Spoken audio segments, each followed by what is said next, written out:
And hi there, and welcome to this 85th live tech Q&A session where I'll be answering some of your tech-related questions. And you can post your questions in the YouTube comments, and I'll take them up. And we do this every Tuesdays at 7 p.m. India time.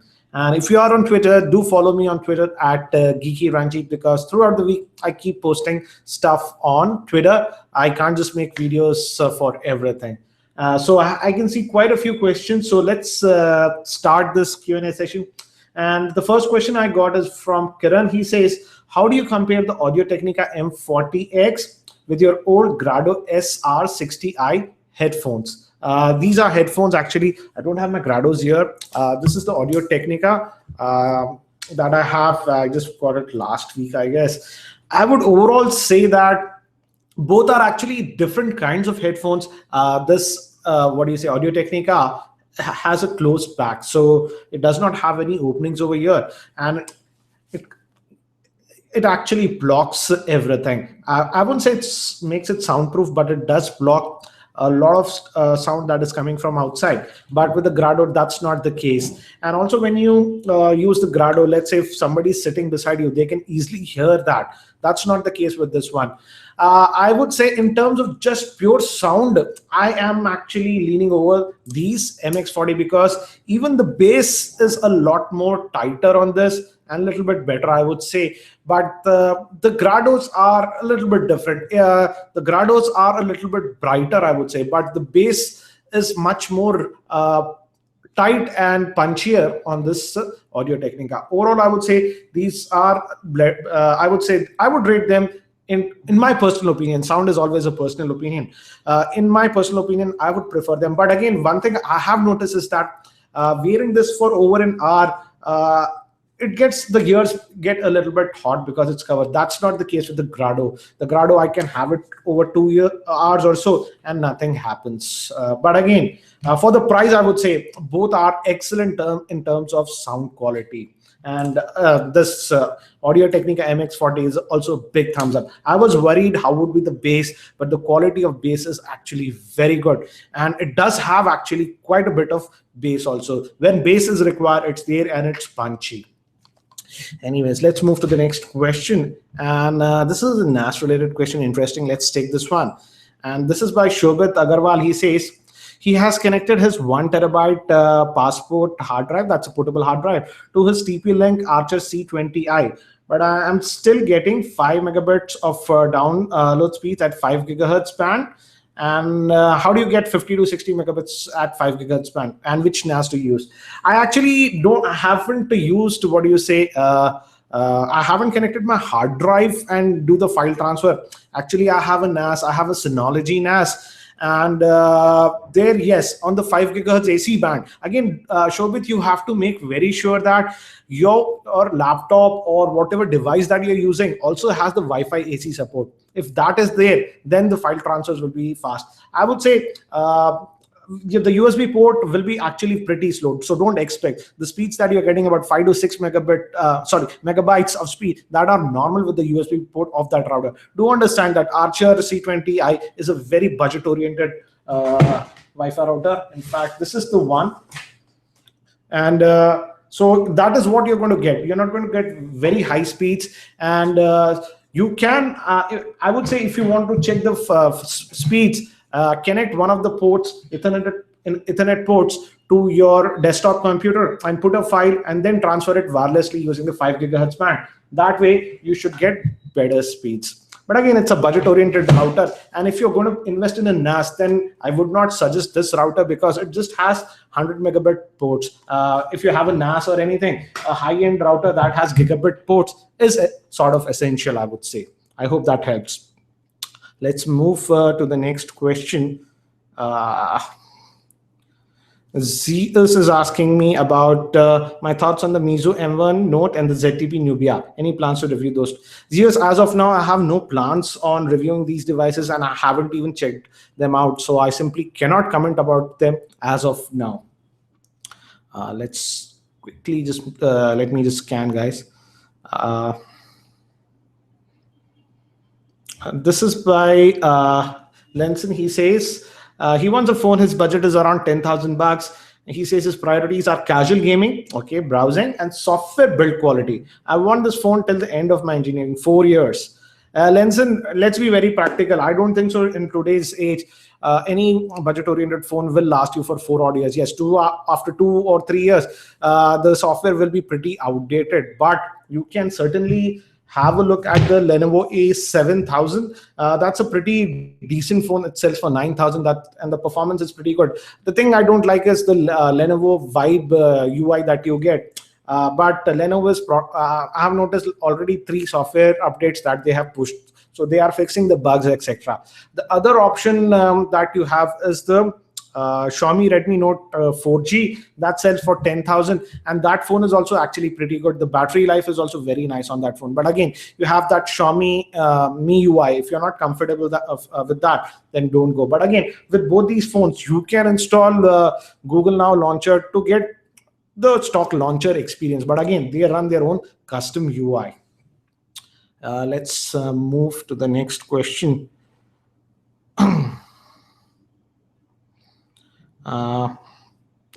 This is by Kiran. He says under 25,000, is the Nexus 5 still a good buy? Kiran, I would not recommend the Nexus 5. The Nexus 5, don't get me wrong, is still a very good phone. But the problem with the Nexus 5 is battery life and the heating issues that it has. So the battery life is actually simply not that great on the Nexus 5. That is one of the main reasons. I had the Nexus 5 for about 9 months, but I didn't even use it for about 40 odd days because the battery life used to die.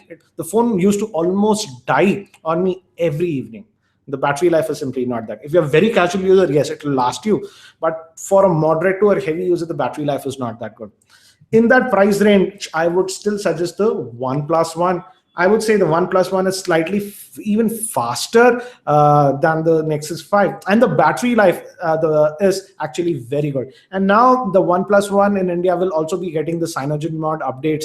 There was a court ruling, so the issue regarding the updates is also fixed. I'm running it on the Oxygen OS, but I do feel the CyanogenMod as of now offers a lot more functionality, and still the OnePlus One is a very good device. For example, I keep on using this phone. I just come back to this phone. My secondary SIM is right now on this phone. It's a very good phone still, I would say.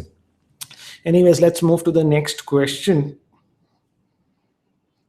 This is by Mr. Chatterjee. He says, which phone is better, the Samsung Galaxy Grand Max or Grand 2 or the Note 3 Neo? And also compare with the Grand Max and Grand 2. Wow, so many questions. Okay, the first thing between the Grand Max and the Grand 2, I wouldn't say go for the Grand 2 as of now. It's pretty old. The Note 3 Neo would be the best bet, I would say. It also has the S Pen feature, so it is actually pretty good. But I feel the camera might be better on the Grand Max because the camera quality when I tested the Note 3 Neo was not that great. And between the Grand Max and the Grand 2, I will go with the Grand Max instead of the Grand 2 because the Grand Max has the Snapdragon 410 chipset. It is better than the Snapdragon 400 chipset. The battery life I was getting also was much better on the Grand Max. I hope that info helps. Okay, I don't have this question answer to this question. Maybe some of you can answer this. The Pratik is asking, has Vodafone launched 4G in India? And which is better, Airtel or Vodafone in terms of call quality and internet connection? Pratik, I'm not very sure if Vodafone has launched 4G in some specific areas. Airtel just yesterday has launched 4G in Hyderabad and Vizag. I believe it's also in, they were saying, in Mumbai, Chennai, and Bangalore. So for me, actually, I would say the cell service differs from state to state. Earlier, I was on Vodafone, but the service was not that great here in Hyderabad, and in some of the areas I was not getting that good coverage. Hence, I moved to Airtel. Airtel cellular coverage is actually pretty good in Hyderabad. But again, same when I go to Mumbai, I feel that the Airtel's coverage is not that great in Mumbai. So it differs from state to state. So ask your colleagues and friends, how is the service? So you just can't expect like Airtel might be best in every state or Vodafone might be best in every state. It differs from state to state, I would say. Anyways, let's move to the... Okay, this is an interesting question. This is by Gaurav. He says, you are getting 4G in your city. What are the data charges for 4G? Is it less than 3G? Gaurav, I am using the Airtel 4G. As of now, Airtel does not have any plans for 4G. The existing 3G plans, what they you have, are the same for 4G. So it's like that. They haven't made any special plans for 4G, which is sort of a disappointment. So currently, the 3G data plan that what I have has been migrated to 4G. So there's no special data plan for 4G yet. So that's how it is for Airtel. I don't know other providers. They might come out with special plans for 4G. Let's move. Again, some of you are asking about the tariff for 4G. It's the same as 3G, at least for Airtel. I don't know about other providers. Give me a second, guys. Okay, this is by AR Mathers. He says Mi 4i versus the Asus Zenfone 2. Camera performance, battery, display, graphics, and heatings. Which one to buy? Very interesting question. I would definitely say that in terms of camera and in terms of battery, the Mi 4i is much better than the Zenfone 2. In terms of camera, it's way better, I would say, than Zenfone 2. I would say the display is, yes, the Mi 4i has a fabulous display. But don't get me wrong, even the Zenfone 2's display is actually pretty good, I would say.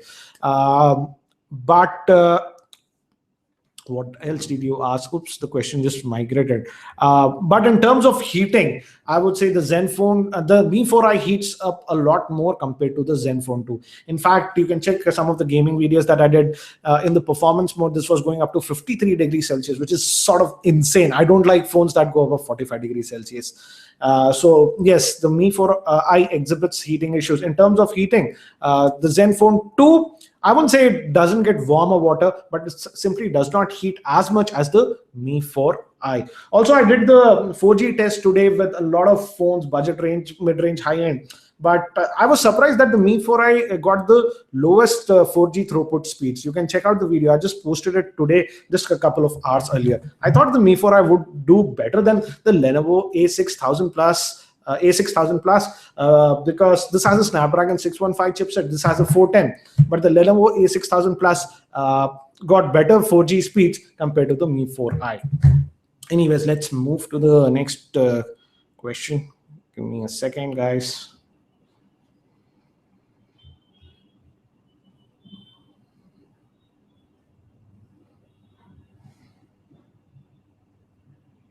This is by Ankit. When will you be reviewing the Mi Band? Yes, I'm wearing the Mi Band. I will try to do it this week itself. It's just the timing. My original plan was to post the review this week, so I'll try for that, guys.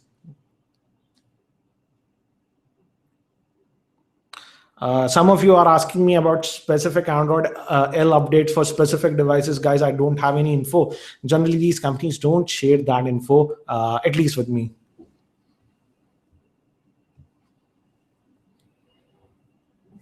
Okay, this is an interesting question by Lakshman Kumar. He says, can you please suggest which is the best one based on quality, Mi 4i or the S4 Mini? Because currently in the market, both are nearly the same price. I need products to give the life quality. Does Mi 4i give? In terms of build quality, I would say the Mi 4i looks decent, I would say. I found nothing wrong with this device. I would say the camera is excellent, the display is excellent, the battery life is also very good. But the one major issue that I have with the Mi 4i is the heating. I would say go for the Mi 4i if you are not sort of a heavy user or a gamer. Because if you are a gamer or a heavy user, then you will be definitely annoyed by the heating issues that this device has. So that's my take on the Mi 4i. Give me a second.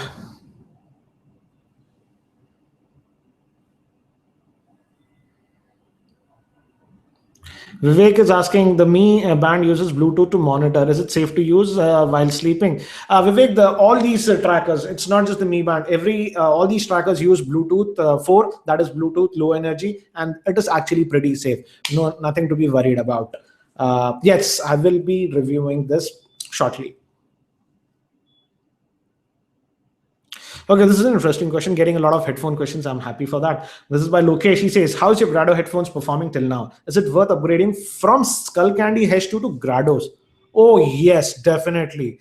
The Skull Candy's H2 will sound garbage once you listen to the Grado SR60. I have the Skull Candy H2s. I don't even touch it. It's a night and day difference. You are going from a consumer grade hyped up headphone that is just marketed like crazy from to a headphone that has audio quality. That's what I'm going to say. Also, if you are not able to get the Grado SR60, even this Audio Technica AVH M40X are also very good. I'm just loving these. This and the Grados. Wow, perfect combination I have now. Give me a second, guys. Let me just scan for question.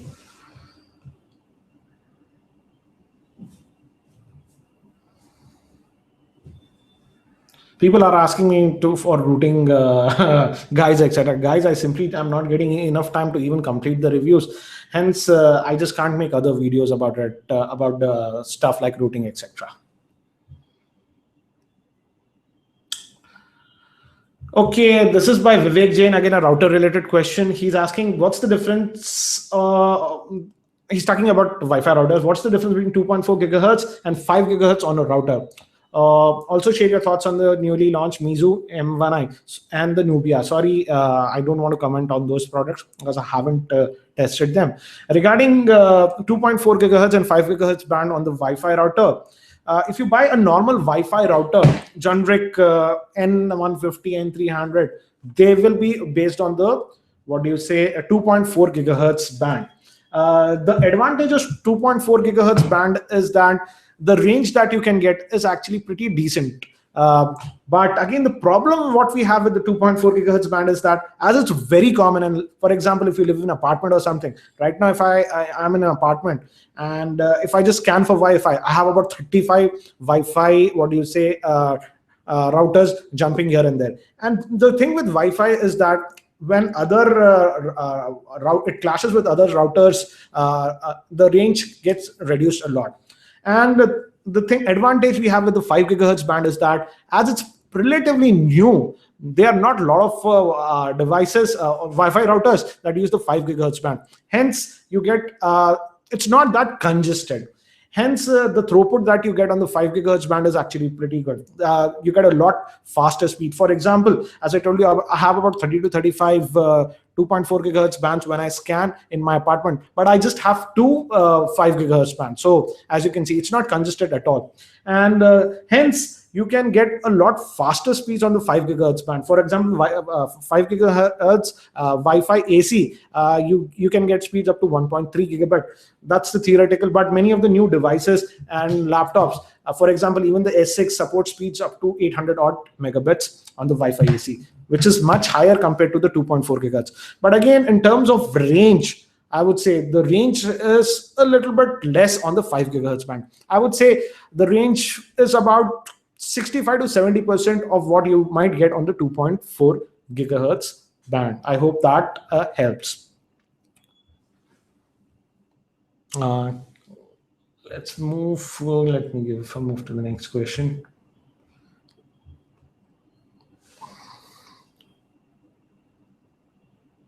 This is by Tech Square. He says, what could be the best tablet to gift to someone old like my dad? Mi Pad or the iPad Air?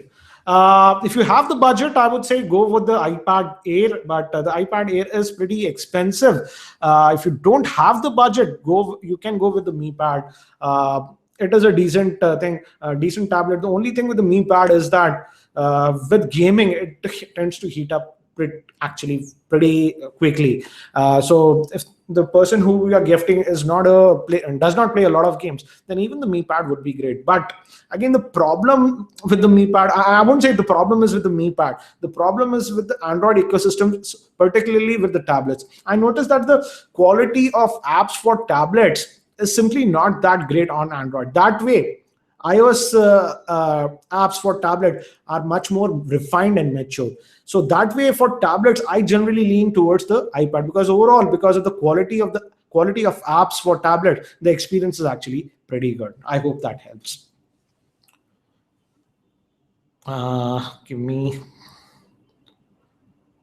This is by Tegyan Shashank. He says, is the Galaxy E5 still a good buy? Yes, the Galaxy E5 is a decent phone. If you want to go with a branded device, it's selling for what, 15,000. I would say it's a decent. The only con with the Galaxy E5, I would say, is the rear facing camera. The rear facing camera quality is actually pretty poor for a Samsung device. Generally, Samsung devices are known for good cameras, but the rear facing camera on the Galaxy E5 is simply poor. And another thing, if I recall, yes, it does not have auto brightness sensor. Silly Samsung, they just do this to differentiate their products.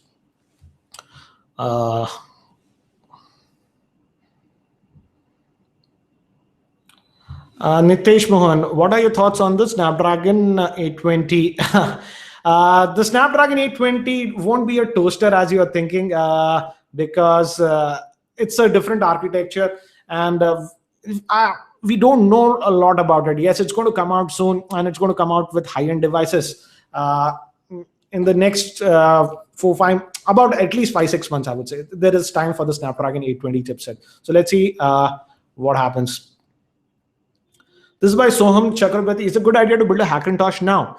Soham, it depends, I would say. I had a Hackintosh and I used it for about almost 7 months. And it worked fine, I would say. So if you are a little bit tech savvy and if you know what you are doing, you can certainly build a Hackintosh and make it work. But if you're not that tech savvy and if something breaks and it stops booting or something and you can't troubleshoot, then you might have a problem with the Hackintosh. I simply gave up on the Hackintosh because sometimes things break when you do stuff, and it used to take time to fix it. You have to figure out and stuff. And I simply did not have that much time because already I'm so busy and I just can't afford any downtime. That is the reason I don't use a Hackintosh. But certainly you can make it work if you have the patience and you're a little bit tech savvy. And I would say if you have spare time, go build a Hackintosh. You will learn a lot. That's the only thing I would say. But again, if that's your only most critical machine, have a dual boot with Windows also, so that you can go back if something goes wrong. I hope that helps. Let's move. By the way, Tony, Mac OS X, just Google for that, for Hackintosh, the best resources for Hackintosh. This is an interesting question. This is by Mr. Basu. He says Lenovo A6000 Plus or the Asus Zenfone 5. Which one is better? Mr. Basu, I would say in terms of raw performance, still the Zenfone 5 would be slightly faster than this Lenovo A6000 Plus. But I would say, but I would prefer personally the, what do you say, Lenovo A6000 Plus over the Zenfone 5. The reason are, first and the foremost is battery life. The battery life is way better on the Lenovo A6000 Plus. And second thing is the speaker. The speakers are actually very weak on the Zenfone 5. So I wouldn't recommend that. The battery life is the main concern, I would say. If you're okay with the battery life and you can always carry around a portable charger with you, then you can go with the Zenfone 5.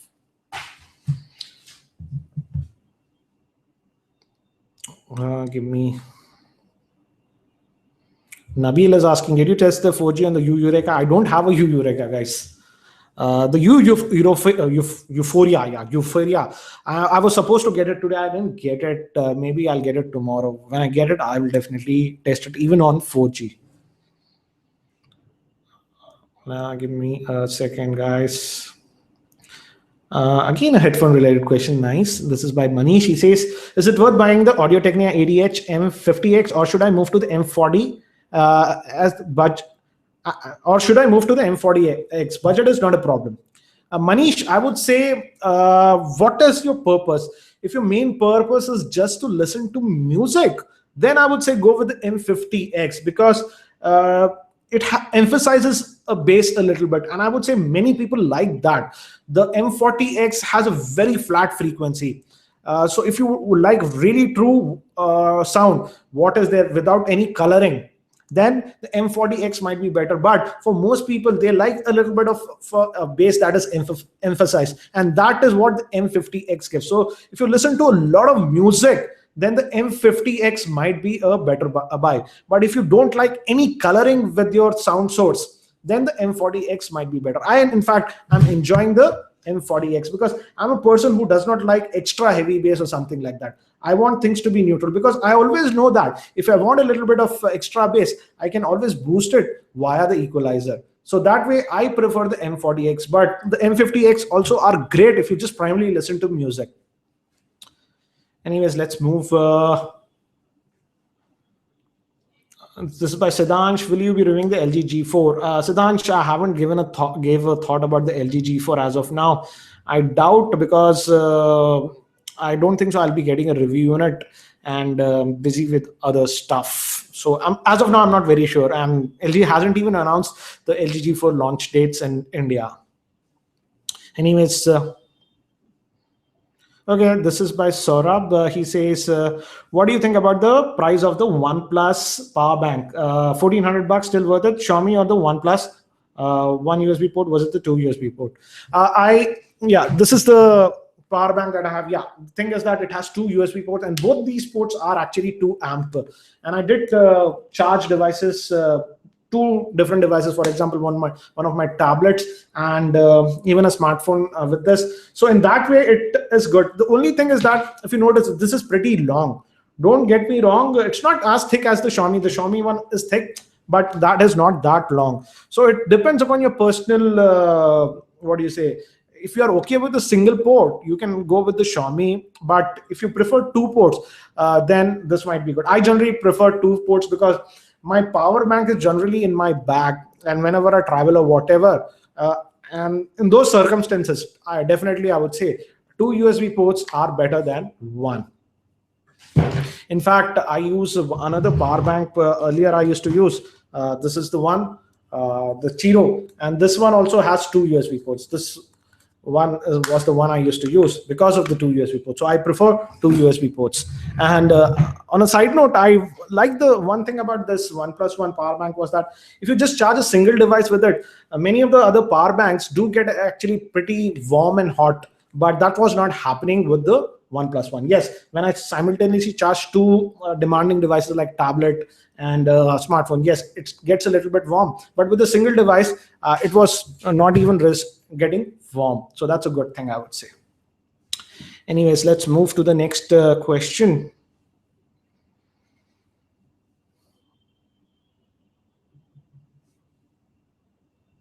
Give me a second, guys. Oh, this is an interesting question. This is by Sai Hemant. He says he wants to know the lowest SAR rating mobile of this year till now. Okay, the lowest SAR rating that I've seen in this year, if I recall, oh my god, I think so. If it was for the Samsung Galaxy S6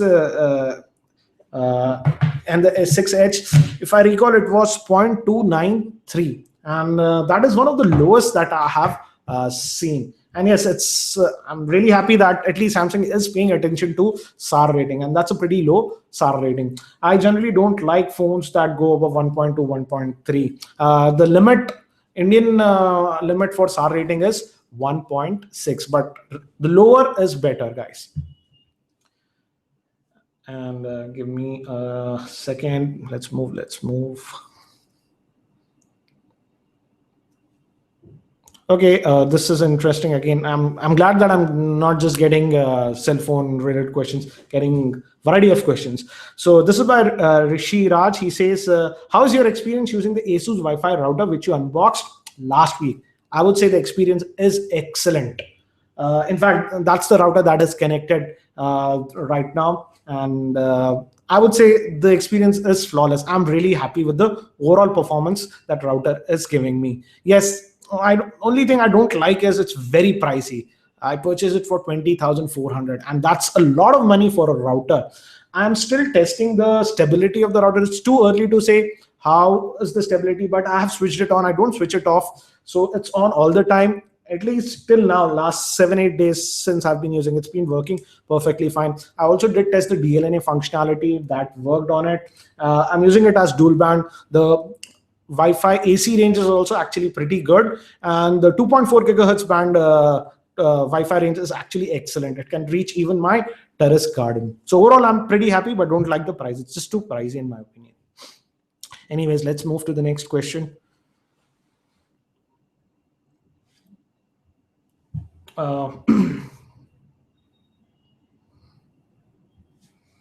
This is by Ankit Malik. It's a very interesting question. He says best phone under rupees 25,000, except Mi 4, OnePlus One, and the Zenfone 2. Currently, I'm using the Galaxy S5.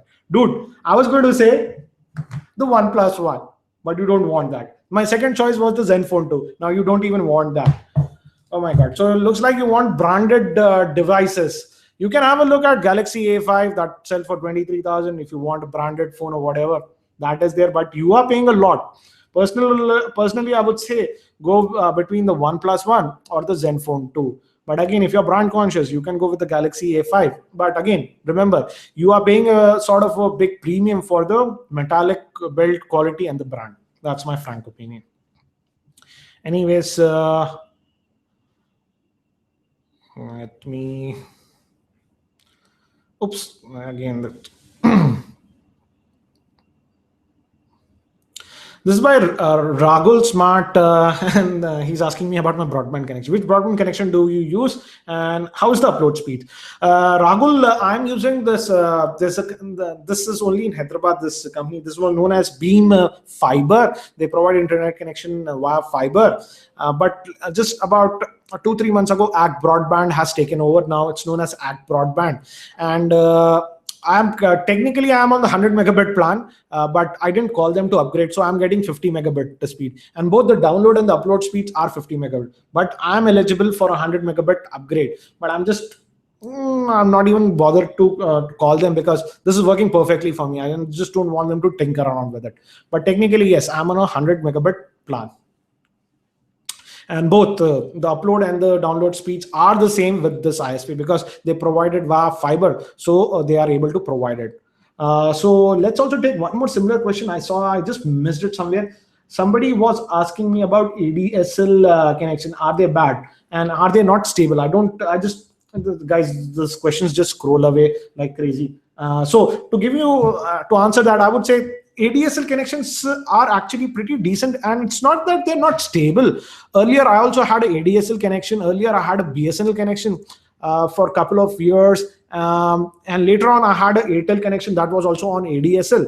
And the uptime that I used to get on that Airtel connection was actually very good. But the problem with the ADSL connection is that you might get good download speeds. If I remember on my Airtel connection, the download speed was 8 megabit, but the upload speeds are not very good with the ADSL because the uploads are slower. They used to promise 1 megabit upload, but hardly I used to get around 800 kilobits. And the same case was with BSNL. BSNL, I think so, I was hardly able to get half a megabit upload speeds. So with ADSL, that's the problem. Download, you can get good download speeds, but the uploads will be pretty slow. Hence, for the faster speeds, many of the new ISPs or whatever are moving to fiber or even cable broadband, I would say. Anyways, let's move to the next question. Oh, this is an interesting question. This is by Rohan. He says Xbox One for 30,000 or the PS4 for 37,000. Budget is not a problem. Rohan, I would say check with your friends. Very frank opinion. Check with your friends. If most of them are on the PS4, go with the PS4. But if most of them are on the Xbox One, go with the Xbox One. I feel the controller is much better on the Xbox One. I still don't like the PS4 controller. Don't get me wrong, it's huge improvement over the PS3 controller. But still, I feel the controller in-hand feel is better on the Xbox One. And I'm not very sure about Sony quality control because my PS4 disk drive has died as of now, just out of warranty. 13 months, and the disk drive does not work. Looks like this time Microsoft is doing a better job in terms of quality because I like the in-hand feel. And one of my friends has both, and he says the build quality, etc. He feels the Xbox One is better. But again, the most important thing is ask your friends. If most of your friends are on the PS4, they already have a PS4, go with the PS4. But if most of them are on the Xbox, go with the Xbox. Because end of the day, I would say most of the games that you get are available on both the consoles. So it's the experience that you'll have with your friends that will make it enjoyable. That's my frank opinion. Let me just, oh, it's over 30 minutes. So let's, this is by Mr. Darpinter. He says, what's your opinion on the LG G3 now? The LG G3, for the price, I would say it's still a decent phone. But again, there is a little bit of UI lag still with the LG G3. If you're okay with that minor lag, I would say still the LG G3 for its price, the discounted price now that the LG G4 will come out, is still a very good phone. The battery life is actually pretty decent on the LG G3. Okay. Give me a second, guys. Let me just quickly, it's over 30 minutes, so I'll be ending this. Again, Manasdap is asking me, will I be reviewing the Euphoria? I'll never get that word. Yes, I am expected to get that device anytime. So I will be reviewing. And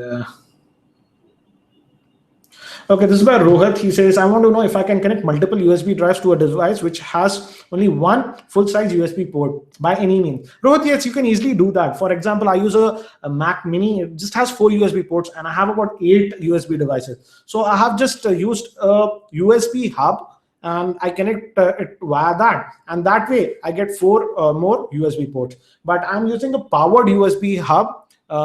So if you, I would say, go with a powered USB hub. That way, the throughput will be good. But again, make sure the USB hub that you buy is also USB 3, does have USB 3 support. In fact, I did the unboxing for that on my channel. So just search on my channel. You might be able to get it. It's a Transcend USB 3 hub. So guys, I'll be ending this session now because it's over 30 minutes.